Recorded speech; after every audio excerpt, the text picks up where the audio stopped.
అదే RTV app వార్తల్ని క్షణాల్లో చదివే అవకాశం ఉంటుంది. ఒక న్యూస్ పేపర్, ఒక టెలివిజన్ ఛానల్ మీ చేతుల్లో ఎప్పుడూ ఉంటాయి.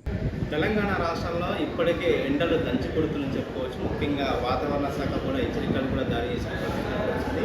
మార్చి నెలలో కూడా 38% ఉష్ణోగ్రత పెరుగుతున్నప్పటికీ పగలు కూడా చల్లటి గాలి, మధ్యాహ్నం తర్వాత కూడా వేడిని విపరీతంగా పెరిగిందని చెప్పుకోవచ్చు. ఇదే అంశం పైన మహబూబ్నగర్ జిల్లా ఆసుపత్రిలో కూడా వైద్య నిపుణులు బాలశ్రీనివాసంలో వారిని అడిగే ప్రయత్నం చేద్దాం. సార్ చెప్పండి, ఇప్పుడు మార్చి నెలలో కూడా ఎండల తీవ్రత స్థాయి పెరిగింది, ఉష్ణోగ్రత పెరుగుతుంది. ఇప్పటికే 39% వేడిని కూడా వస్తుందని తెలుస్తుంది. పక్క వాతావరణ శాఖ కూడా హెచ్చరిక జారీ చేసిన పరిస్థితి కనిపిస్తుంది. ఎలాంటి జాగ్రత్తలు తీసుకోవాలి? వేసవిలో ఇప్పుడు ఎండాకాలంలో కూడా దాదాపు వృద్ధులు, చిన్నపిల్లలు చాలా అవసరాలకు బయటికి వెళ్ళిన పరిస్థితి వస్తుంది. ఇలాంటి టైంలో కూడా వేసవి కాలంలో ఎలాంటి జాగ్రత్తలు తీసుకోవాలి? నమస్కారం, నేను doctor G Balasrinivas, associate professor, general medicine department, Mahabubnagar district hospital.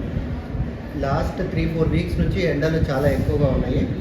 చాలామంది పేషెంట్స్ డీహైడ్రేషన్తోన, తలనొప్పి, కొన్ని వాంతులు, వామిటింగ్ సెన్సేషన్తోన అడ్మిట్ అవుతున్నారు. ఇటువంటి సందర్భంలో మనం పర్టికులర్లీ ప్రివెంటివ్ మెజర్స్ తీసుకోవాలి. ఎప్పుడైనా సరే ఎండాకాలంలో దుస్తులు అనేది చాలా ఇంపార్టెంట్. ఎప్పుడైనా సరే వీలైనంత వరకు ఎండలో పోకుండా చూసుకోవడం ఇంపార్టెంట్. నీడ పట్టున ఉండడం ఇంపార్టెంట్. ఫస్ట్ థింగ్, ఒక్కసారి ఎండలోకి పోవాల్సిన అవసరం వచ్చినప్పుడు వాళ్ళు ప్రొటెక్టివ్ మెజర్స్ తీసుకోవాలి. అంటే అంబ్రెల్లా కానీ ఇటువంటిది ఏదైనా నియంత్రణ థింగ్స్ తీసుకొని వాళ్ళు బయటికి వెళ్ళి పనులు చూసుకోవాల్సి వస్తుంది. Second thing, hydration maintenance. అంటే ఎప్పుడైనా సరే ఎండలోకి పోవాల్సి వచ్చినప్పుడు ఒక వాటర్ బాటిల్ కానీ దగ్గర పెట్టుకొని పోవాలి. ఎండ తీవ్రత ఎక్కువ ఉండి డీహైడ్రేషన్ వచ్చిన సందర్భంలో, చెమట ఎక్కువ వచ్చిన సందర్భంలో వాళ్ళు కంటిన్యూస్లీ నీటిని సేవిస్తూ ఉండాలి. Third thing, clothes. ఎప్పుడైనా సరే ఎండాకాలంలో బయటికి పోయినప్పుడు లూజ్ దుస్తులు ధరించాలి, కాటన్ దుస్తులు ధరించాలి. ఎందుకంటే ఎప్పుడైతే చెమట వస్తుందో చెమటను పీల్చుకునే దుస్తులను వాడినప్పుడు డీహైడ్రేషన్ కాకుండా ఉంటుంది, వాళ్ళకు ఎక్కువ ఇబ్బంది కాకుండా ఉంటుంది. Second thing, sun screen use చేయొచ్చు కొంతమందికి. ఎస్పెషల్లీ ఎండ వల్ల సెన్సిటివ్ స్కిన్ ఉన్న వాళ్ళకి ఏమవుతుందంటే ర్యాషెస్ వస్తూ ఉంటాయి. కాబట్టి సన్ స్క్రీన్ యూజ్ చేసినప్పుడు అటువంటి ర్యాషెస్ నుంచి మనం తప్పించుకోవచ్చు. థర్డ్ థింగ్, ఇంకొకటి ఇంపార్టెంట్ థింగ్ ఏంటంటే బయటికి వెళ్ళినప్పుడు ఫ్రూట్స్, వెజిటబుల్స్, వాటర్ కంటెంట్ అనేది కూడా కొంచెం హైడ్రేటెడ్ ఫుడ్ సబ్స్టాన్సెస్, అంటే వాటర్ ఎక్కువ ఉన్న పండ్లను తీసుకోవడం. కలింగిరి, కర్బూజా, తర్వాత అనార్, ఇటువంటి పండ్లను తీసుకోవడం.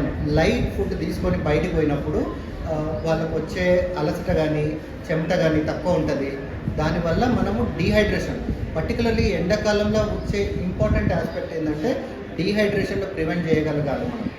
డీహైడ్రేషన్కు వాటర్ ఒకటే కాకుండా వీలైతే ఎక్కడైనా సరే ఓఆర్ఎస్ ఒక 1 లీటర్ వాటర్ బాటిల్ కలుపుకోవాలి, తాగొచ్చు. ఎటువంటి కొన్ని లక్షణాలు ఉంటాయి.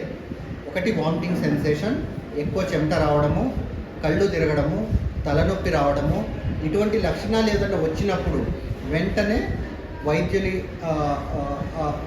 సలహాలు తీసుకొని దాని ప్రకారం ట్రీట్మెంట్ తీసుకుంటే వాళ్ళు సివియర్ స్టేట్, డీహైడ్రేషన్ స్టేట్ను అవాయిడ్ చేయవచ్చు. రైట్ సార్, ఇప్పటికే మార్చి నెలలో దాదాపు 39-40 పైచలు కూడా ఎండతో తీవ్రత శాతం ఉష్ణోగ్రత పెరుగుతున్న నేపథ్యంలో కూడా దాదాపు అయితే చర్మ సమస్యలు, దాంతోపాటు అనారోగ్య సమస్యలు ఏర్పడి ఇలాంటి సమస్యలు వచ్చిన నేపథ్యంలో కూడా ఎలాంటి ట్రీట్మెంట్ తీసుకోవాలి? ఎండకు సంబంధించిన ట్రీట్మెంట్ ఏ విధంగా తీసుకోవాలి? ఇంతకుముందు చెప్పినట్టుగా ఎప్పుడైనా ఎండాకాలం బయటికి పోయినప్పుడు ఒకటి, స్కిన్ సెన్సిటివిటీ ఎక్కువ ఉన్న వాళ్ళకు చర్మం ర్యాషెస్ వస్తాయి. ఆ ర్యాషెస్ రాకుండా సన్ స్క్రీన్స్ వాడుకోవచ్చు. సెకండ్ థింగ్, డీహైడ్రేషన్ ఎక్కువ ఉన్నప్పుడు చెమటలు ముడతలు పడుతూ ఉంటుంది. దానికి సంబంధించింది మాయిశ్చరైజర్స్ యూజ్ చేయొచ్చు. ఒకటి సన్ స్క్రీన్, మాయిశ్చరైజర్. ఈ రెండింటి వల్ల చర్మం సమస్యలు ఏమైనా వచ్చినప్పుడు మనము అవాయిడ్ చేయొచ్చు. First of all preventive measures, hydration ఎక్కువ తీసుకోవడము, ఫుడ్ కంటెంట్ మంచిగా తీసుకోవడము చేయడం వల్ల వాళ్ళకు చర్మకు సంబంధించిన సమస్యలను తగ్గించవచ్చు. కానీ ఎక్కువసేపు ఎండలో స్పెండ్ చేసినప్పుడు, ఇటువంటి సమస్యలు వచ్చినప్పుడు సన్ స్క్రీన్ అనేది యూజ్ చేసి వాళ్ళని నివారణ పొందవచ్చు. ముఖ్యంగా ఈ వేసవి సమయంలో కూడా ఎవరైతే గర్భిణులు వారు ఎలాంటి జాగ్రత్తలు తీసుకోవాలి? గర్భిణీలకు డీహైడ్రేషన్ వచ్చే ఛాన్సెస్ ఇంకా ఎక్కువ ఉంటాయి వాళ్ళకి. ఎందుకంటే ఆల్రెడీ వాళ్ళకు ఒక ఒక బిడ్డ ఉంటుంది, దానికి సంబంధించిన వాటర్ కంటెంట్ కానీ ఫుడ్ కంటెంట్ కానీ వాళ్ళకి ఎక్కువ డిస్ట్రిబ్యూట్ అవుతుంటుంది. కాబట్టి కొంచెం చెమట వాళ్ళకి బయటికి పోయినా సరే వాళ్ళకి డీహైడ్రేషన్ వచ్చే ఛాన్సెస్ ఎక్కువ ఉంటాయి. కంపల్సరీ వాళ్ళు కూడా హైడ్రేషన్కి సంబంధించిన ఇంపార్టెంట్ మెజర్స్ తీసుకోవాలి, వాటర్ మంచిగా తీసుకోవాలి, ఫ్రూట్ జ్యూసెస్ మంచిగా తీసుకోవాలి. వీలైనంత వరకు గర్భిణులు particularly after second trimester, third trimester నీడ పట్టున ఉండడమే మంచిది. రైట్. ముఖ్యంగా ఎండ తీవ్రతలో కూడా చాలామంది కూడా బయట వాళ్ళ సొంత పనులకు వెళ్ళిన తర్వాత కూడా చల్లటి ఫ్రిడ్జ్ వాటర్ తాగిన పరిస్థితి వస్తుంది. దాని నుంచి కూడా అనారోగ్యాలు వచ్చే అవకాశాలు ఉన్నాయి. చాలామంది కూడా ఫ్రిడ్జ్ వాటర్ తాగుతున్నారు. దీని మీద ఏం చెప్తారు? కంప్లీట్లీ చల్లటి వాటర్ కాకుండా కొంచెం నార్మల్ రూమ్ టెంపరేచర్కి వచ్చినప్పుడు తాగడం మంచిది. ఎందుకంటే చల్లటి వాటర్ మరీ తాగినప్పుడు ఏమవుతుంటుంది, ఆల్రెడీ వాళ్ళు బయట పోతుంటారు, బయటకు పోయింటారు, పబ్లిక్ ఎక్స్పోజర్ ఎక్కువ ఉంటుంది. కాబట్టి ఈ వైరల్ ఇన్ఫెక్షన్స్ కూడా ఎక్కువ వచ్చే అవకాశం ఉంటుంది. వైరల్ ఇన్ఫెక్షన్ వచ్చే సందర్భంలో ఈ చల్లటి వాతావరణం తాగినప్పుడు అవి అగ్రివేట్ చేస్తాయి what ever that viral infections. కాబట్టి మరీ చల్లటి వాటర్ కాకుండా ఒక కొంచెం రిలేటివ్లీ రూమ్ టెంపరేచర్ వచ్చిన తర్వాత వాటర్ తాగడం మంచిది. రైట్. మీరేం చెప్తారు సార్? ఎండలు రాబోయే కాలంలో కూడా ఎక్కువ కొట్టే అవకాశాలు ఉన్నాయి. ఇంకా 3 నెలలు ఉన్నాయి. ఈ 2 నెలల్లో కూడా ఎండల తీవ్రత పెరిగే అవకాశం ఉంది. డాక్టర్గా ఏం చెప్తారు? డెఫినెట్లీ 2-3 నెలలలో ఎండ తీవ్రత పెరిగే అవకాశం ఉంటుంది.